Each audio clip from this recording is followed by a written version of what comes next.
కారణం లేని కోపం, గౌరవం లేని ఇష్టం, బాధ్యత లేని యవ్వనం, జ్ఞాపకం లేని వృద్ధాప్యం అనవసరం. అలాంటి వాడు ఉన్నా ఒకటే, లేకపోయినా ఒకటే. అతి నిద్ర, బద్ధకం, భయం, కోపం, నిరాశావాదం, ఈ 5 అతి చెడ్డ గుణాలు. వీటిని పొరపాటున దగ్గరకు రానిచ్చినా జీవితంలో పైకి రావడం, సుఖపడడం జరగదు. మీరంటే ఇష్టమున్న వారిని ఎప్పుడూ అశ్రద్ధ చేయకండి. ఎప్పుడో ఒకరోజు తెలుస్తుంది ఉన్న వజ్రాన్ని దూరం చేసుకుని రంగురాళ్ళకే వెతుకుతున్నామని. ఈ జన్మకే బంధాలైనా, బంధుత్వాలైనా, ప్రేమలైనా, స్నేహాలైనా మరో జన్మ ఉంటుందో లేదో తెలియదు. అందుకే ఈ చిన్ని జీవితాన్ని అందరితో కలిసిమెలిసి సంతోషంగా గడిపేద్దాం. ఒక్క విషయం గుర్తుంచుకో, ఓర్పు పట్టిన హృదయం విసిగిపోతే వాళ్ళు తీసుకునే నిర్ణయాలు చాలా కఠినంగా ఉంటాయి. ఆకలిగా ఉన్నప్పుడు దొరకని ఆహారం, అలసిపోయినప్పుడు దొరకని నిద్ర, దుఃఖంలో రాని బంధాలు, కష్టాల్లో ఉన్నప్పుడు రాని స్నేహం, చచ్చిన తర్వాత చూపించే ప్రేమ వ్యర్థం. నీకు భగవంతుడు ఇచ్చిన అమూల్యమైన బహుమతి నీ బుద్ధి. దాన్ని ఉపయోగించుకోకపోవడం నీ అజాగ్రత్త, అశ్రద్ధ అవుతుంది.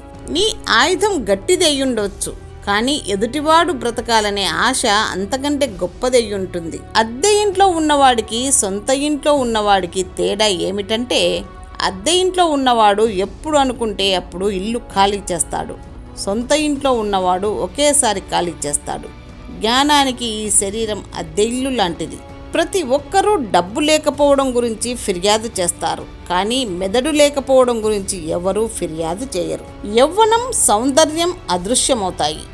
జీవితం, సంపద మాయమవుతాయి. మరి ఏది శాశ్వతం కాదు. స్వార్థ చింతన లేనప్పుడే మనం ఘనకార్యాలు సాధిస్తాం. మన ప్రభావం ఇతరులపై పడుతుంది. ఎదుటివారు బాగుపడేందుకు మనం దారి చూపకున్నా పర్వాలేదు, కానీ ఎదుటివారిని నాశనం చేయాలని ప్రయత్నం చేయకూడదు. రేపటి రోజున అదే చెడు కర్మగా మారి మనల్ని జీవితాంతం వేధిస్తుంది. ధనవంతుడు ఒకసారి ఏడవకుండా ఉండలేడు, పేదవాడు ఒకసారి నవ్వకుండా ఉండలేడు. గుణం విషయంలో మనకంటే ఎక్కువ వారితోనూ, ధనం విషయంలో మనకంటే తక్కువ వారితోనూ పోల్చుకుంటే జీవితం సంతోషంగా ఉంటుంది.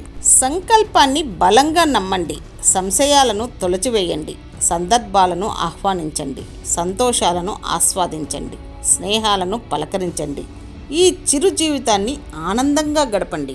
తన కర్తవ్యం మీద బాధ్యత తప్ప రాజ్యభోగాల మీద ఆశ లేని వాడే నిజమైన రాజు. బంధం కంటే బలమైనది ఏదీ లేదు ఈ లోకంలో. చిత్రమేమిటంటే, మనిషిని బలహీనపరిచేది కూడా బంధమే. కొంతమందికి గర్వం, అహంకారం ఉంటాయి, తప్పులేదు. కానీ ఎవరి మీద ఎప్పుడు చూపించాలో అప్పుడు చూపించాలి. అంతేకాని ఎవరి మీద పడితే వారి మీద చూపిస్తే మాట్లాడటానికి మనుషులు కరువు అవుతారు. జాగ్రత్త. మనం సంతోషంగా ఉన్నప్పుడు 10 రోజులు కూడా 10 క్షణాలుగా గడిచిపోతాయి. మనం విచారంలో ఉన్నప్పుడు 10 క్షణాలు కూడా 10 యుగాలుగా గడుస్తాయి. అందుకే వీలైనంత వరకు సంతోషంగా గడిపేందుకు ప్రయత్నించండి. ద్వేషం, శత్రుత్వం, ఆవేశం, అసూయ, మొండితనం, బద్ధకం, విచారం వంటి వ్యతిరేక భావాలను వదిలించుకోవాలి.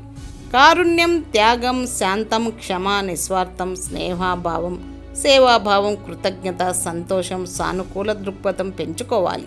విచిత్రం ఏమిటంటే, గోడకు తగిలించిన మేకు జీవితాంతం ఫోటోను మోస్తుంది, కానీ మనం మాత్రం ఆ ఫోటోని పొగడం, అసలు మేకును పట్టించుకోం. సూర్యోదయ సమయంలో సూర్యుడు ఎర్రగా ఉంటాడు, సూర్యాస్తమయ సమయంలో కూడా సూర్యుడు ఎర్రగా ఉంటాడు. అలాగే సుఖంలోనూ దురదృష్టంలోనూ గొప్పవారు మారరు. ఒక మగాడికి కట్టుకున్న భార్యపై మోజు 2 సంవత్సరాలే ఉంటుందని అంటారు. ఎందుకంటే ఇంటిని, కుటుంబాన్ని నిర్వహించడంలో ప్రేమ మెల్లగా తగ్గినట్టు అనిపిస్తుంది.